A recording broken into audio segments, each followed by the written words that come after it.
A casa no declive, construída do nada, com parede, viga e degrau, se tornou morada no ato. Meu quarto foi escolha quando tudo era terra. No canto direito, ao fundo, infinito se encerra no mato. Ardósia, tijolo e madeira adquirem feições reconhecíveis, vistas aqui e não ali, mesmo em casas mais sensíveis no trato. Hoje sou visita, na casa dos meus pais, mas ainda resta aquilo que em outra casa terei jamais.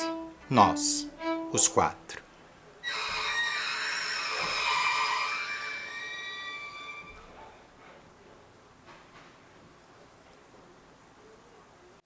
Há um vazio convergente em anoitecer. Um eco longe da praia, esburacada, onde os caranguejos filhotes se escondem para sobreviver. Eu mesma me escondo ali. Porto de barcos iluminados, há tanta coisa em não dizer. Nuvens, cigarras, sapos e grilos, o lodo, as cores da noite, a noite em si.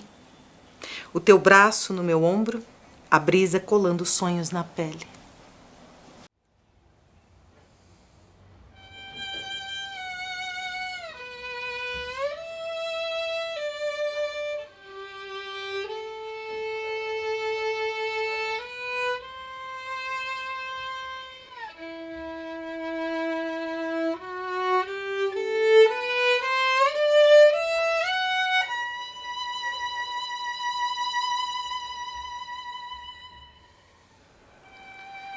A 2 quadras de casa, no centro de Curitiba, uma professora famosa ministrava aulas de dança que nunca se encaixaram na minha agenda.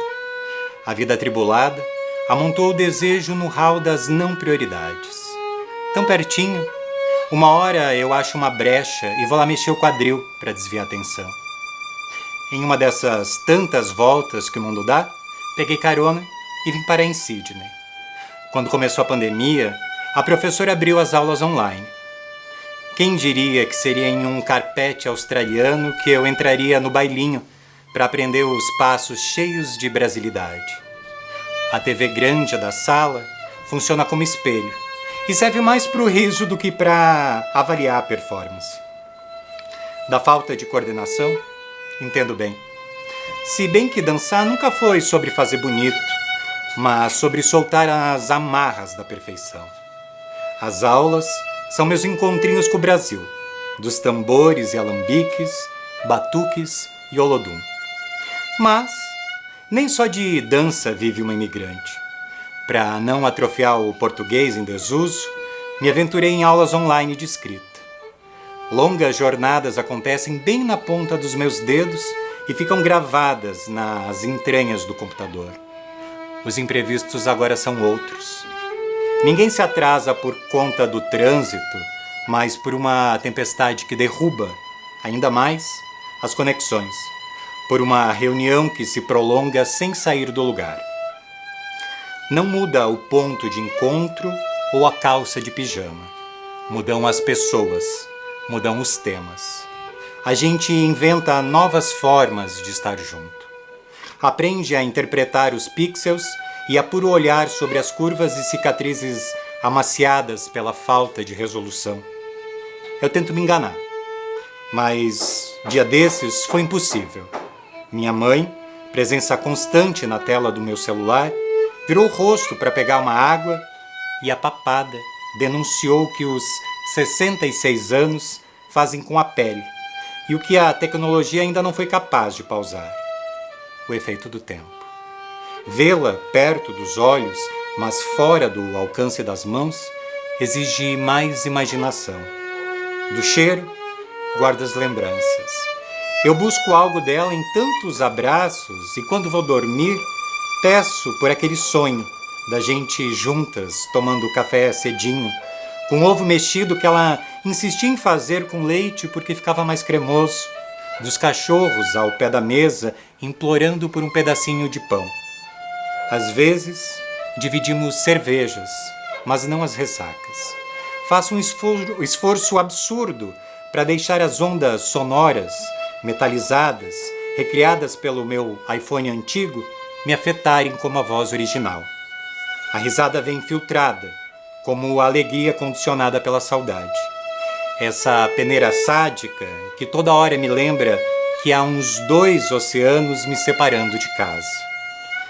Já são quase 2 anos vivendo relações intermediadas por telas. Mas se me ocorre reclamar, penso que um dia a internet assim, na palma da mão, era uma utopia. E agradeço por ter esse novo jeito de estar junto sem estar. Bom é que as distâncias dilatadas abrem um veio flexível no coração da gente, que vai aprendendo, na dança da solitude, a criar seu próprio caminho.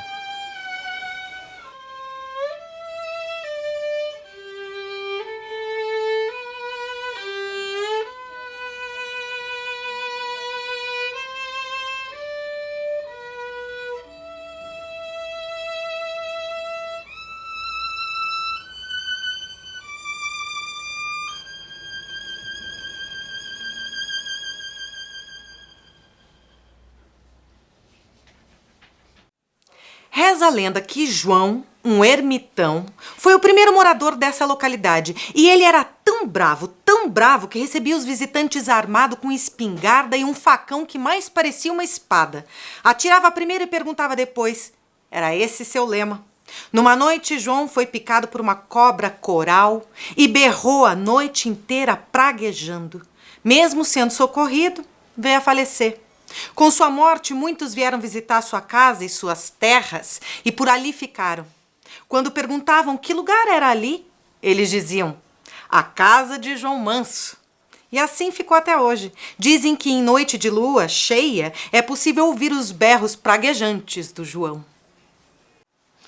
Confere com a filha se está tudo na bolsa. Passagem de ida e volta, RG, matrícula da faculdade, endereço da pensão. Verifica mais uma vez se a data da volta está correta.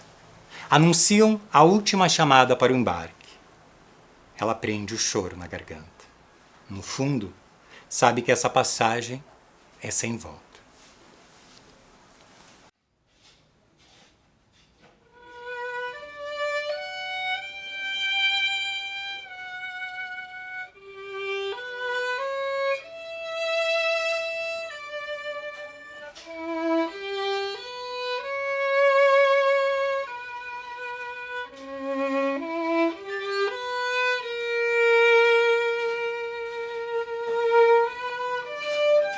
Seis e meia da tarde, finalizo um dia daqueles.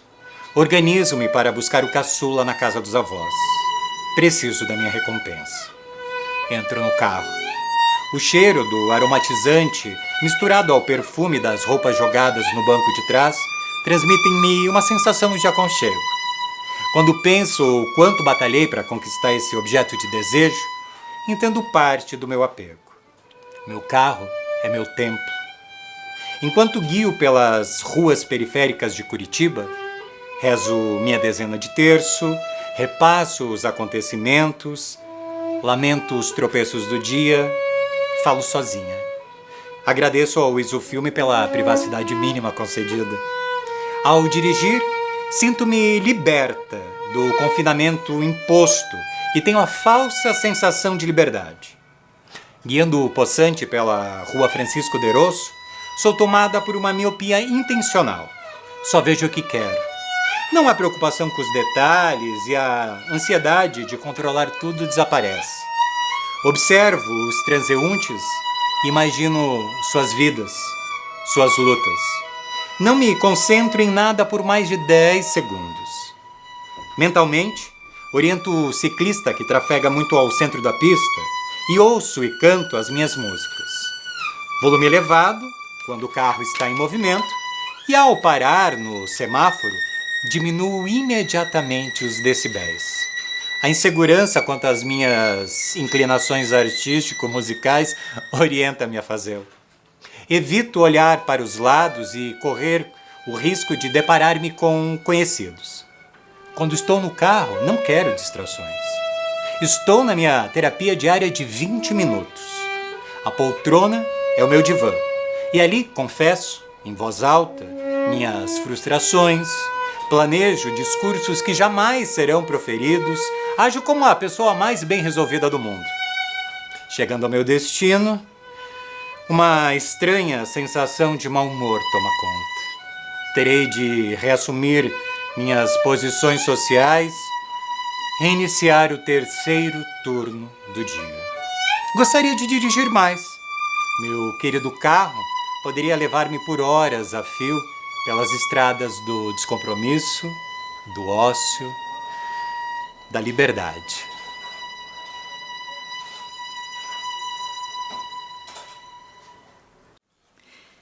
Sorri em agradecimento para a atendente do drive-thru, que havia sido rápida e simpática ao anotar o meu pedido. Pena ela não ter percebido minha intenção. Mas convenhamos, por trás de uma máscara que deixa de fora somente os olhos, fica difícil mostrar com nitidez qualquer variação de músculos faciais. Então pensei, quando ela voltar com o meu pedido, vou tentar sorrir com os olhos. E foi aí que senti a necessidade de entender exatamente como é sorrir com os olhos.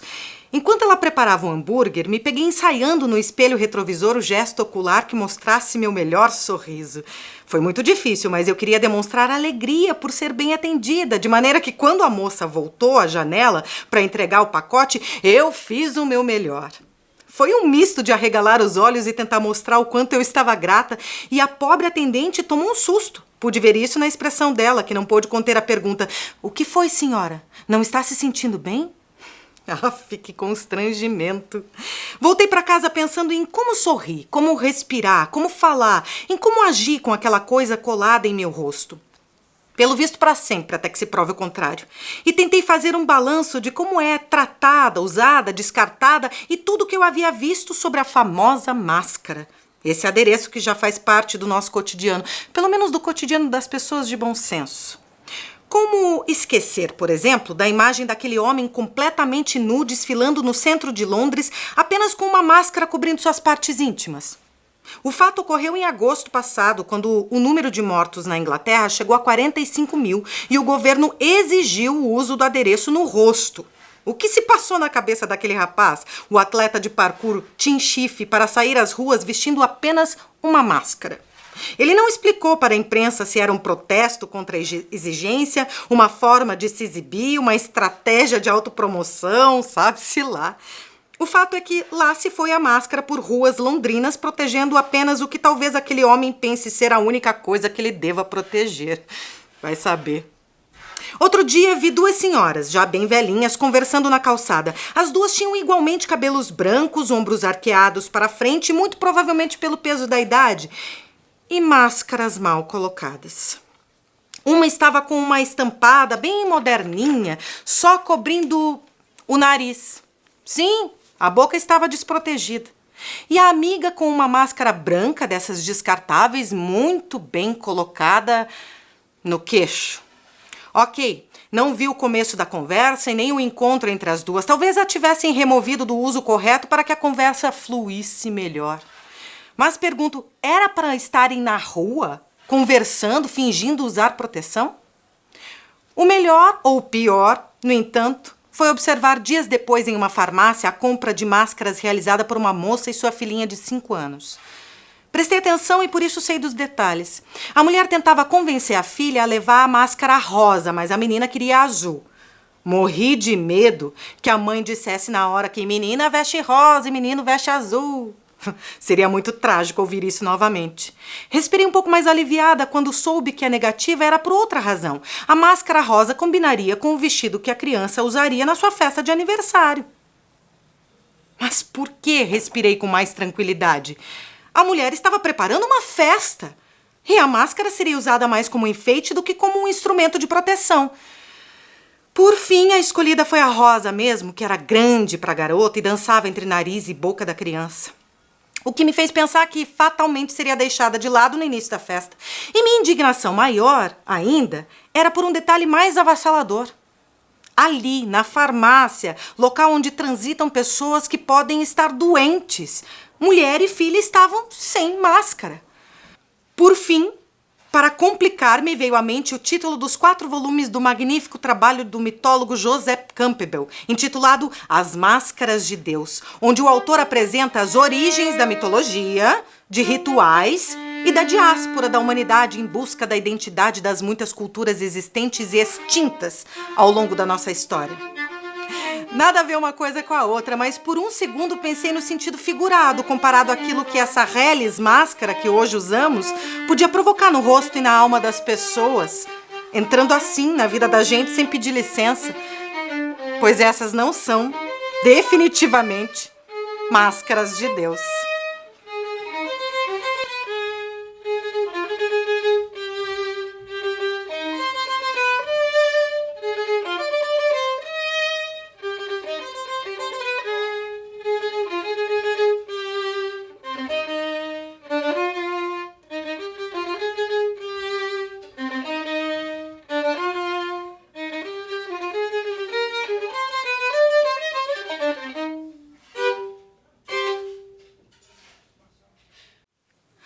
O cara andando e do nada sumiu.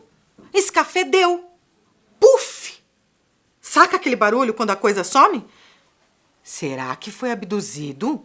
O pessoal do morro desceu. Dizem que a nave pega quem tá nas alturas. Um zoiudo, dedo comprido que cutuca de longe a gente. Coisa de louco mesmo.